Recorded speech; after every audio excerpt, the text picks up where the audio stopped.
Donc avant de donner la parole à Didier Gauthier, je vais juste revenir sur une petite phrase de l'interview que vous avez donnée ce matin à Sud-Ouest, où vous parliez que finalement vous n'étiez pas qu'un hébergeur chez Orange, mais vous étiez également un intégrateur de ces solutions d'IA. Et donc c'est pour ça que ça nous semblait très intéressant aujourd'hui d'avoir une intervention d'une personne qui vient nous parler concrètement en plus d'un acteur souverain et d'un acteur de référence. C'est un grand plaisir d'accueillir Didier Gauthier, qui est à la tête donc du département du département IA qu'on a chez Orange Business Digital, et qui est aussi très impliqué sur le programme académique chez Orange. Donc on a fait le choix d'une semi-plénière de 25 minutes à peu près, et puis ensuite on va vous laisser la parole pour quelques questions. Donc merci encore d'avoir accepté notre invitation, et puis la parole est à vous. Un très grand merci. Merci beaucoup, et merci beaucoup pour votre accueil qui était vraiment super sympa. Alors, je suis très très content d'être là devant vous aujourd'hui. Donc, je suis Didier Gauthier, je suis Head of AI d'Orange Business pour la France. Et je suis aussi directeur pédagogique d'une école qu'on a créée chez Orange qui s'appelle la Digital Service School, qui forme à peu près 200 à 250 personnes à l'intelligence artificielle tous les ans. Et ça va évidemment crescendo. Et moi-même, je suis également d'ailleurs enseignant en IA en 5e année d'école d'ingénieur à l'EPF à Paris. Voilà, donc je vais vous parler un petit peu de ce contexte en IA, de comment décrypter le buzz que vous entendez aujourd'hui tous les jours, évidemment sur tous les médias. Et effectivement, ce que je vais essayer de mettre en valeur dans cette conférence, c'est l'écart qu'il peut y avoir entre les besoins des entreprises et ce qui se dit sur le buzz. Parce que effectivement, de bien comprendre que le buzz n'est pas forcément la réalité, hein, on le dit jamais assez, et que les entreprises ont des besoins concrets aujourd'hui qui sont absolument pas satisfaits par ce qu'on peut entendre du buzz. Alors déjà, il y a un contexte géopolitique, vous l'ignorez pas, entre effectivement les USA qui essayent de déréguler au niveau fédéral, mais il ne faut pas s'y tromper, les États, eux, continuent à être régulés, hein, État par État. L'Europe qui régule avec l'IA, le RGPD que vous connaissez, et puis la Chine qui essaye d'avancer. Donc on a un contexte géopolitique, je ne vais pas trop le développer aujourd'hui, mais ce qui est certain, c'est que ça pose un certain nombre de problèmes pour les entreprises européennes et françaises. Peut-être parmi vous, il y a certaines personnes qui sont chefs d'entreprise ou qui ont des postes à responsabilité dans les entreprises, et j'imagine aujourd'hui votre désarroi par rapport à tous ces conflits, par rapport à toutes ces difficultés à la fois réglementaires, de souveraineté, etc. Parce que c'est pas simple de s'y retrouver quand on a des décisions à prendre dans un contexte géopolitique aussi complexe, si vous voulez. Il faut pas oublier, par exemple, que Trump vient de licencier tous les gens du bureau qui gère le traité d'échange de données transatlantiques entre l'Europe et les États-Unis, par exemple. C'est un peu passé sous les radars parce qu'avec la guerre en Ukraine et tout ça, ça devient au second plan, mais ça peut avoir des conséquences sur le privacy, sur la façon dont on va devoir gérer les données quand on est une société européenne et a fortiori française. Alors, beaucoup de clients me demandent comment on peut avoir du ROI avec l'IA. Parce que finalement, c'est un peu ça qui revient tout le temps. Alors, il ne faut pas oublier une chose, c'est que la data, c'est de l'observation. Hein. C'est-à-dire, vous regardez quel temps il a fait hier, vous le consignez dans une base de données, c'est de la data. Alors, la data, ce n'est pas de l'information. Hein. L'information, c'est un niveau au-dessus de la data, et c'est de la data qu'on a croisée avec de la data, qu'on a croisée avec de la data, qu'on a croisée avec de la data pour en faire quelque chose de plus évolué. Et c'est pas non plus de la connaissance. Hein. La connaissance, c'est l'information quand elle est comprise par l'humain. Il ne peut pas y avoir de connaissance en IA. C'est seulement l'humain qui peut avoir de la connaissance. Hein. C'est important de le dire. Et cette connaissance, est-ce que c'est du ROI ? Ben non. parce que cette connaissance, elle va avoir de la valeur si vous la partagez. D'accord ? Donc il y a une notion d'échange, d'exposition, comme disent les professionnels.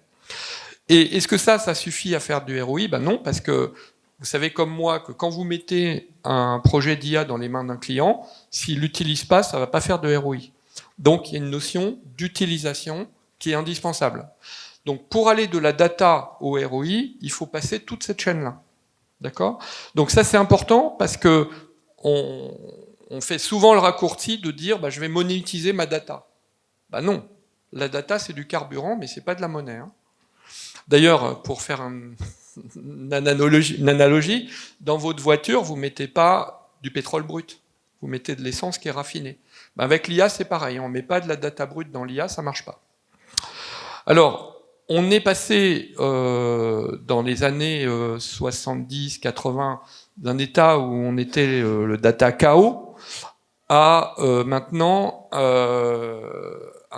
un état où les entreprises essayent de faire du data centrique. C'est-à-dire, on est passé d'un état où toutes les applis avaient leur propre base de données silotée à un état où on a essayé de tout centraliser à la DSI. Alors ça on a vu que ça avait des limites énormes. C'est que la DSI devient un goulot d'étranglement.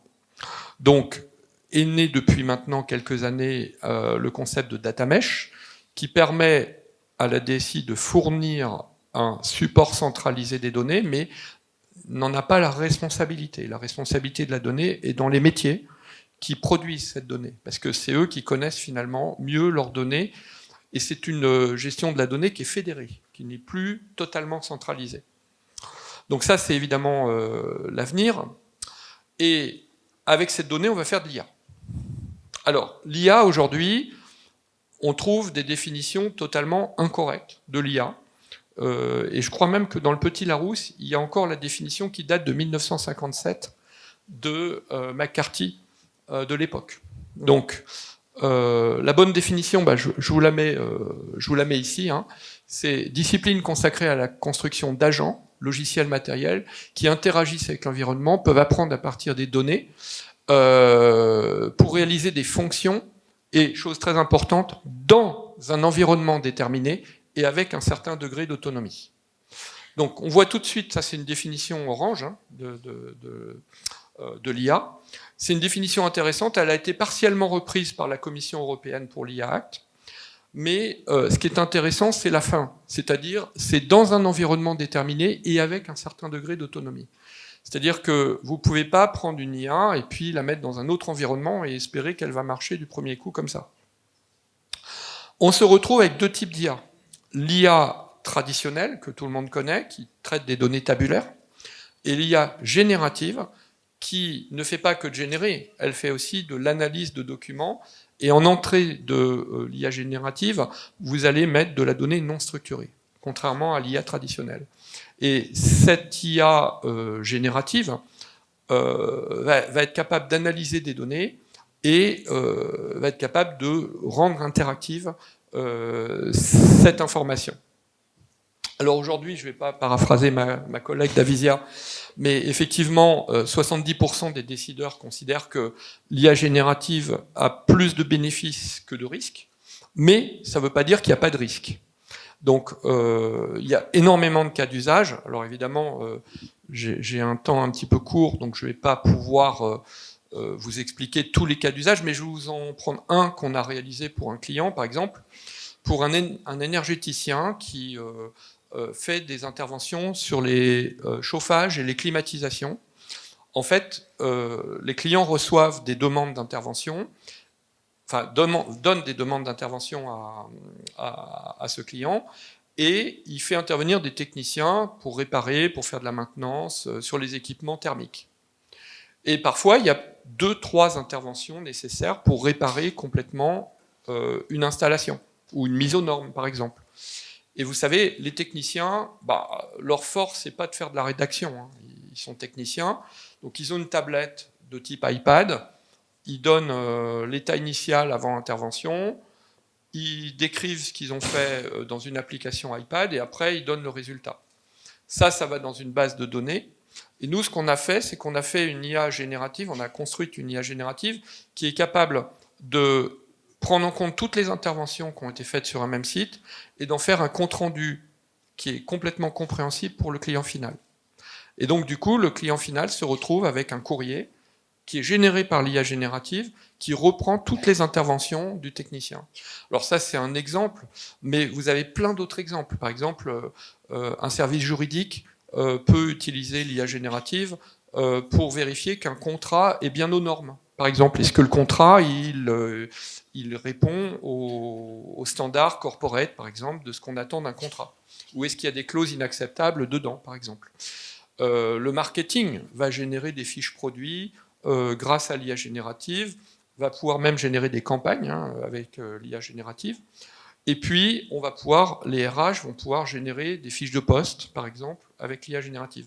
Alors, attention avec l'analyse de CV avec l'IA générative, parce que là, on rentre dans un truc qui est régulé par l'IA Act, et il n'est pas... Enfin, l'analyse de CV par l'IA est considérée comme une activité à haut risque par l'IA Act. Donc, je ne vous recommande pas de le faire, à moins d'avoir vraiment bien analysé tous les risques que vous faites. Par contre, pour générer des fiches de poste, pour gérer votre GPEC, votre gestion des compétences internes, c'est parfait.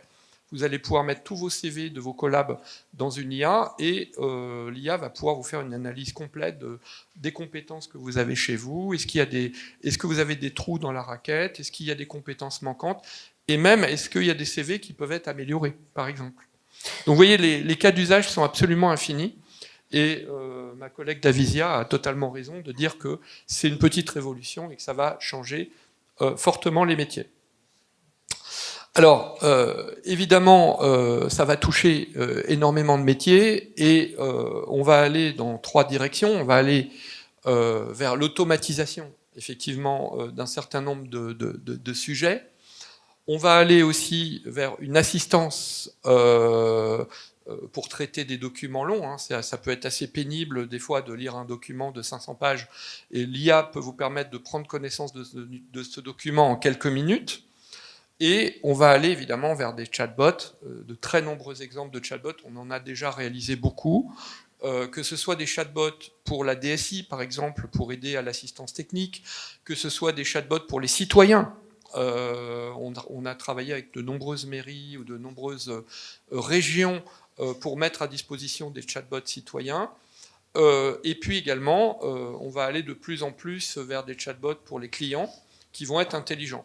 Attention tout de même, les chatbots que l'on réalise avec l'IA générative doivent être faits sur mesure. Vous ne pouvez pas vous contenter de prendre un produit du marché genre ChatGPT et le mettre à disposition des citoyens parce que ça va vous donner un produit qui ne va pas très bien marcher et qui va être risqué. Alors aujourd'hui, on l'a peut-être un petit peu dit dès à présent, c'est que l'IA, c'est basé sur la data. Donc, il y a 2 choses qui sont vraiment indispensables. C'est la qualité des données et évidemment leur quantité. Donc, si vous voulez avoir des modèles d'IA qui soient robustes et fiables, il vous faut de la data de qualité et il vous faut des documents de qualité. Donc ça, c'est un prérequis indispensable. Et je voudrais aussi vous donner les 3 piliers de l'IA, aujourd'hui, telle qu'elle est. Ces 3 piliers, c'est la quantité de données disponibles, c'est l'intelligence, entre guillemets, enfin la finesse et la complexité des algorithmes, et c'est aussi l'infrastructure qui va les supporter. En fait, vous ne pouvez pas faire de l'IA générative si vous n'avez pas les 3. Ça, c'est très important. C'est un peu comme un maillon faible, mais c'est aussi comme un triangle, c'est-à-dire que si vous améliorez l'un de ces 3 facteurs, vous allez améliorer votre IA. Alors, il vous faut déjà de bons algorithmes. Ça, il y en a un. À peu près tous les fournisseurs de LLM font de bons algorithmes, que ce soit ChatGPT, Google, Microsoft, et plus précisément nos acteurs français préférés, Mistral et Lighton. Il n'y a pas de problème. Les algorithmes sont de qualité. Pour les alimenter, il faut beaucoup de données. Pour entraîner un ChatGPT, en fait, il faut à peu près tout l'Internet. Il faut toute la totalité de l'Internet actuel. Et aujourd'hui, la plupart des experts avec qui j'ai discuté pensent même que ça ne suffit pas, en fait. C'est-à-dire que ChatGPT est sous-entraîné par rapport à la quantité de données dont on dispose aujourd'hui sur Internet. C'est d'ailleurs une des raisons pour lesquelles il fait beaucoup d'erreurs. Et pour pouvoir supporter ça, il faut une très très grosse infrastructure, mais on va voir qu'on n'a pas tous besoin de ChatGPT. Et vous connaissez tous ChatGPT, je fais un sondage, vous allez tous me dire que vous connaissez ChatGPT, mais en fait, il y a de meilleures solutions que ChatGPT. C'est ce que je vais essayer de mettre en avant aussi dans cette conférence. Alors, ce qu'on ne sait pas, c'est qu'il y a une loi en IA qui n'est pas assez connue, à mon sens, qui s'appelle la loi de Vapnik. Je pense que vous avez dû en entendre parler. Cette loi, elle dit quoi ? Elle dit que la quantité de données dont vous avez besoin pour entraîner une IA est proportionnelle à sa complexité. Alors, je la simplifie. S'il y a des spécialistes de l'IA dans la salle, vous allez comprendre. Et en fait, il y a 4 lois, mais je les ai condensées en une seule. Et en fait, en réalité, comment on mesure la complexité d'une IA ? On va dire qu'on la mesure avec la quantité d'interconnexion de neurones. Alors, si je prends toujours l'exemple ChatGPT, pardon, j'ai avancé trop vite. Si je prends l'exemple ChatGPT, ChatGPT, c'est à peu près 10 puissance 12 interconnexions de neurones. Et pour entraîner une IA qui fait 10 puissance 12 interconnexions de neurones, il faut à peu près 20 10 puissance 12 mots, texte. C'est-à-dire qu'il faut 20 fois plus. Et ça dépasse largement de ce qu'on dispose sur Internet. Donc, ça veut dire quoi ? Ça veut dire qu'on est arrivé à un plafond de verre sur la quantité de données disponibles sur Internet aujourd'hui pour entraîner ce type d'IA. Donc c'est important de le savoir parce que la course à la complexité ne va pas forcément être la solution. Parce que même si on arrive à faire des IA plus complexes, on ne va peut-être pas avoir assez de données pour les entraîner. Alors aujourd'hui sur le marché, vous avez plein d'IA disponibles. Toutes les semaines, il y a une nouvelle IA qui sort. D'accord ? Un coup chez les Américains, un coup chez les Chinois, un coup chez les Français, etc. Il y a les solutions grand public que vous connaissez, donc ChatGPT, Gemini grand public, Bing, Copilot, etc. Alors ces solutions-là, je les déconseille pour les entreprises. Bon, je n'hésite pas à le redire. Je déconseille les solutions grand public pour les entreprises. Parce qu'elles posent des problèmes de confidentialité de données, qui sont assez sévères. Il existe par contre des solutions pour les entreprises, et c'est ces solutions-là qu'il faut adopter. Donc, vous avez plusieurs types de solutions. Vous avez des solutions open source, donc des solutions comme par exemple Llama 3, qui est édité par Meta. Vous avez des solutions également qui sont éditées par Orange. Donc, je ne suis pas là pour faire de la pub d'Orange, mais quand même, on a nos propres solutions. Et vous avez aussi des solutions qui sont proposées par les hyperscalers, c'est-à-dire Microsoft, Google et AWS. Alors, je ne vais pas tous les passer en revue. Vous avez aussi des solutions proposées par Mistral. Aujourd'hui, ce qui est clair, c'est que la complexité de ces IA, elle est exponentielle. Et on voit bien que ce n'est pas prêt de se calmer, puisque si je compare à la complexité de 1960 par rapport à la complexité des IA maintenant, on voit une courbe exponentielle clairement apparaître. Moi, ça fait 20 ans que je fais de l'IA, et j'ai vu le passage statistique, data mining, machine learning, que Avizia a vu aussi, puisque ça fait longtemps que je vous connais. Et effectivement, on a bien vu cette envolée de la complexité dans les 2-3 dernières années. Et il faut bien vous dire qu'une IA, c'est un peu comme un avion. Un avion, plus il est lourd, plus il faut une piste de décollage longue pour pouvoir décoller, et atterrir d'ailleurs aussi. Et bien une IA, c'est pareil. Plus elle est complexe, plus elle a besoin d'énormément de données pour être entraînée. Et donc, plus vous allez choisir une IA complexe, plus cette IA va être longue à être entraînée. Vous savez combien de temps il faut pour entraîner ChatGPT ? Il faut 3 mois, et ça consomme 11 gigawatts d'électricité. Donc c'est pour ça que ChatGPT n'est pas entraîné tous les 4 matins, hein, parce que ça coûte trop cher. Et si vous voulez, ça nous donne actuellement 2 grandes tendances. Aujourd'hui, les sociétés comme ChatGPT ou Grok, sociétés américaines, n'ont pas comme objectif de rendre service aux entreprises. Elles ont comme objectif de faire des levées de fonds. Il faut vraiment le comprendre. Et donc, comme elles ont comme objectif de faire des levées de fonds, ce qu'elles cherchent, c'est à faire ce qu'on appelle une IA générale. Donc elles veulent aller vers l'IA générale. Est-ce qu'aujourd'hui, on sait faire une IA générale? La réponse est non. En fait, ChatGPT n'est pas une IA générale. Mais elle est pensée comme une IA générale. C'est-à-dire qu'on va mettre un maximum de connaissances dans les neurones de ChatGPT et on va essayer de faire en sorte qu'elle puisse répondre à peu près à toutes les questions de tous les sujets. Le problème, c'est qu'en faisant ça, on la bourre d'informations lors de l'entraînement, et que du coup, on a un entraînement qui dure 3 mois, qui va consommer des quantités astronomiques d'énergie, et puis, dès qu'elle est entraînée, elle est déjà obsolète, en fait. Et donc, des gens comme OpenAI, des gens comme Grok, mais d'autres acteurs aussi, veulent aller vers l'IA générale. Est-ce que, donc l'IA générale serait une IA qui serait capable de répondre à n'importe quel sujet, sur n'importe quel contexte, sans avoir été spécifiquement entraîné sur ce contexte. Donc comme je disais, ça n'existe pas. Et est-ce qu'on va atteindre cet objectif un jour? Je ne suis pas capable de vous dire avec certitude si on va l'atteindre ou si on ne va pas l'atteindre. Ma conviction personnelle, c'est qu'on ne va pas l'atteindre. Et par contre, on va s'en rapprocher étape par étape. Et comme le montre la courbe, on va s'en rapprocher asymptotiquement. Par contre, cette asymptote, elle a peut-être une période de 50 ans. Donc ça veut dire que peut-être il n'y aura pas d'IA générale avant 50 ans, peut-être 100 ans.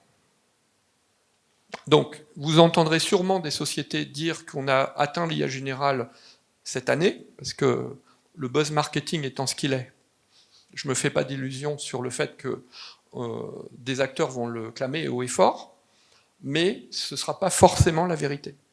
C'est ça qu'il faut comprendre. Alors, aujourd'hui, ces IA générales, ces IA, si vous voulez, elles sont faites par OpenAI pour être faites en mode conversationnel. Ce mode-là est totalement obsolète pour les entreprises. C'est-à-dire que ça peut être utile en tant que particulier. Moi, je ne cache pas que j'ai un fils qui est en 3e année de licence en biologie. Quand il me pose des questions de biologie, j'y connais rien en biologie. Je suis très content de trouver ChatGPT pour répondre à ces questions ou pouvoir comprendre ce qu'il me dit. Mais pour une entreprise, c'est pas agile du tout, parce que vous, ce que vous avez dans vos entreprises, c'est des documents, c'est des choses qui vont se mettre à jour peut-être tous les mois ou toutes les semaines. Le théorème de Thalès, il n'a pas changé depuis Thalès. Donc, vous pouvez entraîner une fois pour toutes une IA sur le théorème de Thalès, c'est bien, vous pouvez l'utiliser ad vitam aeternam. Par contre, le règlement interne de votre entreprise concernant l'utilisation des données privacy de vos clients, ça peut changer du jour au lendemain. Et donc, si vous entraînez une IA avec ce document-là, et s'il vous faut attendre 1 an pour pouvoir réentraîner l'IA pour qu'elle soit à jour, vous êtes d'accord avec moi que ce n'est pas agile. Donc, le bon mode de fonctionnement, c'est pas ce mode-là. Et je pense en plus que les LLM sont devenus une commodité aujourd'hui. C'est-à-dire que des ChatGPT, des Meta, des Llama 3, des Gemini, etc., c'est des commodités. Mais c'est pas le nerf de la guerre. On est tous à s'extasier sur les benchmarks de ces outils. Il y en aura tellement, et avec ce qui est sorti en Chine, il y en a une 3e qui est sortie la semaine dernière, en plus de Quest et en plus de Qwen et en plus de DeepSeek, on voit bien qu'il va en sortir toutes les semaines des LLM. Je pense qu'il faut utiliser le LLM en fonction de ses besoins dans les entreprises. Et pour les entreprises, il y a un autre mode d'utilisation qu'on appelle le mode RAG, Retrieval Augmented Generation, qui consiste à utiliser non pas une, mais 2 IA, et d'avoir au lieu d'avoir un LLM, d'avoir ce qu'on appelle un SLM, donc un petit modèle de langage, avec une base de données documentaire qui va compléter en fait l'utilisation de ce LLM. Quand vous allez faire une requête, donc c'est le schéma qui est là, quand vous allez faire une requête au SLM, en fait, la requête va aller sur cette deuxième IA qui va être une IA documentaire. Elle va aller chercher la donnée et elle va envoyer la réponse au LLM qui va la mettre en œuvre, en fait, qui va vous utiliser sa connaissance du langage pour être capable de vous donner une réponse cohérente. Et à mon sens, c'est ce modèle-là qu'il faut utiliser en entreprise. Le gros avantage, c'est que par rapport à un chat GPT, vous allez diminuer la consommation énergétique par 2 ordres de grandeur. Donc c'est vraiment intéressant et c'est compatible avec les problèmes de bilan carbone. Donc pour éviter les hallucinations, ne pas utiliser les LLM, mais utiliser plutôt des solutions sur mesure avec le mode RAG, éventuellement complété par ce qu'on appelle un fine-tuning, c'est-à-dire un complément d'entraînement sur vos propres données d'entreprise. Alors, on est face aussi maintenant à une nouvelle révolution, c'est que, si vous voulez, l'IA générative, ça dialogue, mais ça ne fait rien. Ça ne fait que donner des réponses à des questions. Ce qu'on va avoir maintenant et qui va vraiment nous occuper dans les 20 ans à venir, on va dire, c'est ce qu'on appelle l'IA agentique. Alors, l'IA agentique, ça consiste à donner à l'IA la capacité d'agir, comme son nom l'indique. Un agent, c'est quelque chose qui agit. Alors, couplé à l'IA générative, c'est là que va résider la véritable révolution, en fait. Parce que, je vous donne un exemple, aujourd'hui, on sait faire des IA qui analysent le stock d'une société. On sait faire des IA qui font des prévisions des ventes.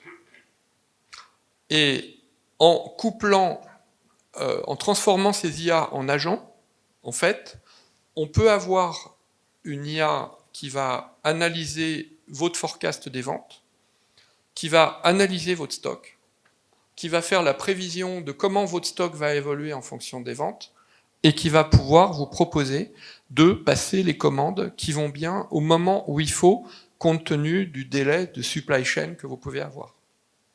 Et ça, évidemment, ce sera validé par l'humain, c'est-à-dire qu'au moment de passer la commande, on ne va pas laisser l'IA appuyer sur le bouton toute seule, hein. Il y a un humain quand même qui va vérifier que ce n'est pas délirant, mais ça va faire gagner énormément en productivité, parce que ça veut dire que ça va limiter considérablement les ruptures de stock, mais ça va aussi considérablement limiter ce qu'on appelle, et je suis dans une école ici de commerce, hein, qui fait aussi des MBA, ça va limiter ce qu'on appelle les days inventories, c'est-à-dire le coût d'avoir du surstock pour une entreprise qui est extrêmement pénalisant.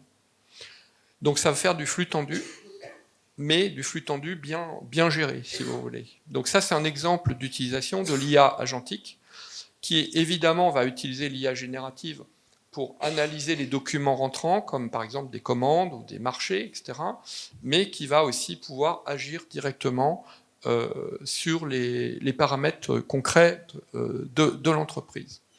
Par contre, ce qui est très important, c'est de rester très pragmatique, si vous voulez, dans l'utilisation de ces IA agentiques. Ça ne va pas se faire du jour au lendemain, parce que, d'abord, il va falloir que ces IA sortent, hein, elles n'existent pas encore forcément, et puis il va falloir des données de qualité. C'est-à-dire que là, quand vous avez une IA agentique, si vous l'alimentez avec de la mauvaise donnée, garbage in, garbage out. Donc, vous allez avoir des problèmes. Du coup, ça va nécessiter que les entreprises se mettent vraiment, cette fois-ci, à la gouvernance de données. Et tant que ce ne sera pas vraiment fait, elles ne pourront pas vraiment utiliser tous les bénéfices de l'IA agentique parce que les données ne seront pas à jour. Donc ça veut dire que autant dans les CRM que dans les ERP, que dans les applications des entreprises, il va falloir mettre des disciplines pour que les données soient totalement mises à jour par tout le monde. Sinon, ça ne marchera pas. Alors, l'autre chose aussi qu'il faut comprendre, hein, puisque là, on m'a demandé en fait de faire un peu une perspective sur qu'est-ce qui allait arriver hein, dans dans le futur. Donc l'IA agentique, ça c'est pour les 20 prochaines années, hein. Ça ne va pas s'arrêter demain matin. Et l'autre chose qui va arriver, c'est le multimodal. Alors le multimodal, c'est extrêmement intéressant et on n'en est qu'au tout début aujourd'hui. Parce qu'aujourd'hui, si vous voulez, une IA générative, elle est capable de fonctionner sur un principe d'encodeur-décodeur. C'est-à-dire qu'elle va encoder une information, quel que soit son média, par exemple de l'audio, de l'image, du texte, voire de la vidéo, et elle va transformer ça en ce qu'on appelle, excusez-moi pour les gros mots, pour ceux qui n'ont pas fait de maths, un vecteur. Et le décodeur, il fait exactement l'inverse. C'est-à-dire qu'il va prendre un vecteur et il va être capable de générer un média comme du texte, de l'audio ou de l'image. Le problème aujourd'hui, c'est qu'on ne sait pas rendre ce vecteur totalement indépendant du média qu'il a servi à l'encoder. Donc ça veut dire que quand on veut transformer, par exemple, une question sous forme audio en une réponse, par exemple, sous forme de texte, on est d'abord obligé de transformer cet audio en texte, et puis ensuite ce texte est traité par une IA qui travaille en mode texte pour donner une réponse en mode texte. Et ensuite, si on veut de l'audio dans la réponse, on est obligé de retransformer ce texte à nouveau en audio. Alors, on sait faire, ça marche, sauf que à chaque fois, vous prenez une latence de 100 millisecondes au moins à chaque étape du traitement. L'avantage, et je pense que ça va être le prochain grand progrès en IA, c'est d'être capable d'encoder de l'audio, du texte et de l'image dans le même espace vectoriel. Et ça va être la révolution quand ça va arriver, parce qu'on va être capable de prendre une image, de la transformer en vecteur, et ce vecteur, on va pouvoir le transformer en ce qu'on veut. Par exemple, de l'audio, du texte, ou de l'image. Et donc, ça va aller beaucoup plus vite. Et c'est à ce moment-là qu'on pourra dire qu'on a vraiment une IA générative réellement multimodale, en fait. De plus, il faut voir qu'on va améliorer encore les IA dans le sens où on va utiliser de plus en plus ce qu'on appelle les ontologies.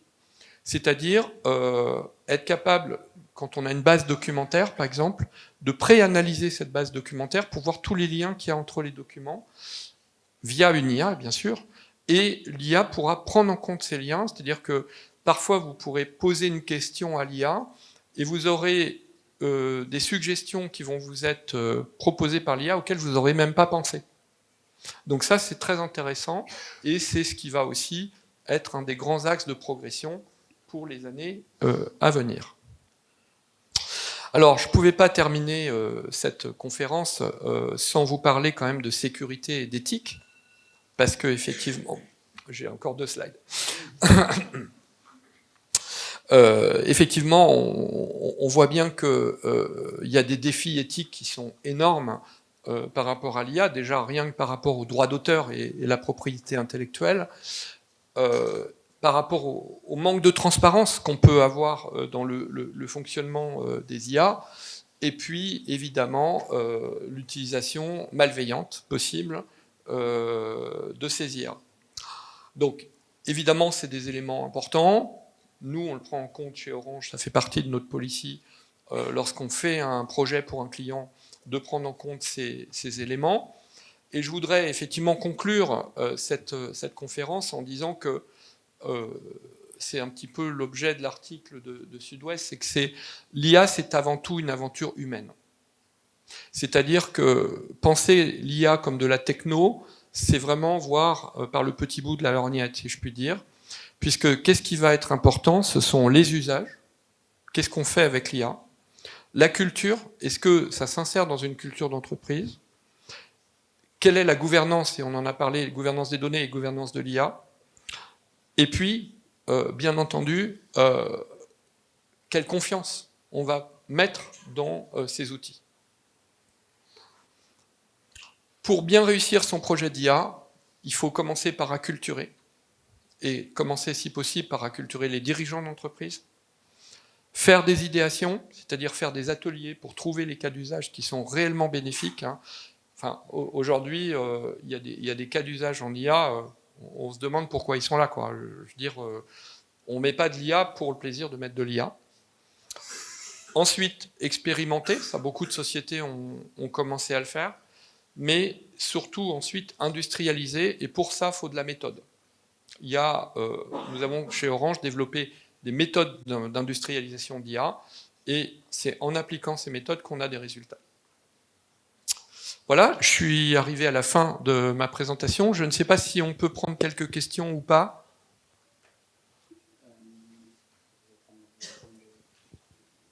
Allô, allô. Alors, on a un bon retard déjà, mais on va en prendre quand même une ou deux quand même, et bravo pour l'exercice parce que c'était pas évident et vous avez quand même bien couvert l'ensemble du spectre des sujets. Donc merci, c'était très intéressant. Et on va prendre.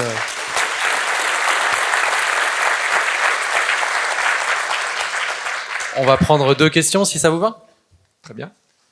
Et pas de panique pour ceux qui sont en amphi 2 et 3, on décale bien évidemment le programme d'un quart d'heure. Merci beaucoup pour la présentation. Une question assez rapide, mais pas forcément très simple. L'infrastructure, comme vous l'avez dit, c'est assez rapidement le point bloquant, finalement. On a des bons algos, on a pu travailler notre donnée. Et pour cette infrastructure, comment est-ce que vous voyez l'évolution? Est-ce que ça va plutôt aller vers du cloud avec les difficultés au niveau confidentialité qui sont associées, ou est-ce qu'il va falloir faire une course à la montée en infrastructure en local avec des besoins en puissance de calcul de plus en plus important? En fait, c'est les deux. À savoir que, alors pour moi, le point bloquant, c'est pas l'infrastructure, c'est la donnée. Beaucoup plus souvent que l'infrastructure. Parce qu'en fait, l'infrastructure, c'est juste une question d'argent. Si on a l'argent, on peut la payer. Qu'elle soit sur le cloud ou pas sur le cloud d'ailleurs, hein. Alors que la donnée, on est souvent limité par la quantité de données dont on dispose. Et on ne peut pas inventer facilement de la donnée, si vous voulez. Alors, par contre, pour répondre totalement à votre question, aujourd'hui, évidemment, c'est majoritairement du cloud, soit du cloud hyperscaler, soit du cloud souverain, puisque nous, chez Orange, on est hébergeur et on propose un cloud souverain, c'est important de le dire. Après, vous avez dû voir la conférence GTC d'NVIDIA, où le patron d'NVIDIA a présenté un supercalculateur qui fait à peine la taille de ce pupitre, et qui va être mis en vente dans très peu de temps pour quelques dizaines de milliers d'euros. Donc ça veut dire que les entreprises vont aussi pouvoir se payer ce genre de choses, et qu'on n'est qu'au début de l'évolution des puces dans ce domaine. Et après, en plus, ça c'est NVIDIA, mais on peut penser qu'il y a d'autres acteurs qui vont émerger aussi, et qui vont faire des puces qui vont être de plus en plus puissantes et spécialisées. Donc je pense que ça va être les deux. Ça reviendra toujours moins cher dans le cloud, de toute façon, que d'acheter son propre matériel. Voilà, j'espère que j'ai répondu à votre question. Oui, merci beaucoup.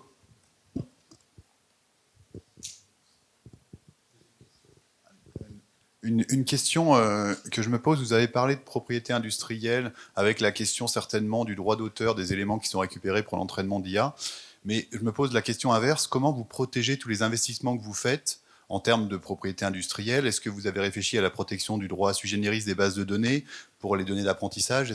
Comment vous mettez en œuvre toutes ces nouvelles en fait, bases légales qui servent ou qui ont été développées en Europe pour protéger un peu les investissements dont vous parlez? Ouais, alors nous, chez Orange, on n'est pas éditeur de LLM, hein. On utilise des partenaires qui sont Mistral et Lighton notamment, et puis évidemment les hyperscalers. Ce sont eux qui sont éditeurs de LLM et donc qui entraînent les IA pour les IA généralistes, si vous voulez, pour leurs besoins. Donc c'est eux qui sont confrontés à ce problème de propriété intellectuelle, c'est-à-dire que effectivement, les données sur lesquelles ils vont entraîner les IA, c'est eux qui en prennent la responsabilité. Alors comme vous le savez, une fois que les données ont été utilisées pour entraîner une IA, on n'est plus capable de savoir, en analysant l'IA, si vraiment elle a utilisé telle ou telle donnée pour être entraînée. Parce que c'est très très condensé comme information. Ce qui est certain, c'est que les éditeurs de contenu vont de plus en plus devoir protéger leur contenu pour pouvoir le monétiser avec les éditeurs de LLM. C'est-à-dire que, en fait, ceux qui produisent du contenu, s'ils ne mettent pas des barrières qui empêchent les IA d'aller scroller leur contenu, vont se faire totalement scraper tout leur contenu pour pas cher, quoi. Et ça va être très compliqué pour ces éditeurs-là ensuite de faire des recours, parce qu'il faudrait qu'ils prouvent que leur contenu a bien été utilisé, ce qui n'est pas simple. Par contre, ils ont tous compris le truc, c'est qu'ils vont de plus en plus mettre des captcha ou des choses comme ça, qui fait que si vous n'avez pas monétisé la donnée d'abord, les éditeurs d'LLM vont de moins en moins pouvoir y accéder, en fait. Donc là, on va vraiment arriver à une économie de la donnée qui va être payante pour pouvoir entraîner des IA, et les éditeurs de LLM vont devoir payer pour accéder aux données d'entraînement, de plus en plus. Après, nous, chez Orange, on utilise les LLM qui sont faits par Mistral, par Lighton, et par d'autres éditeurs aussi, par Meta, avec Llama 3 par exemple. Et donc, nous, si vous voulez, on a des accords de partenariat avec ces sociétés-là, et on ne fait que mettre à la disposition de nos clients ces IA-là via nos infrastructures. Donc, du coup, on n'est pas trop concerné. S'il y a des problèmes de propriété intellectuelle posés par ces LLM, c'est ces éditeurs-là qui vont être face à ces problèmes-là. Par contre, ce qui est important pour les entreprises, c'est que quand on peaufine l'entraînement d'une IA, en faisant ce qu'on appelle du fine-tuning, avec des données d'entreprise, là, effectivement, on est là pour conseiller nos clients, pour les aider à bien valoriser leurs données, mais aussi les protéger.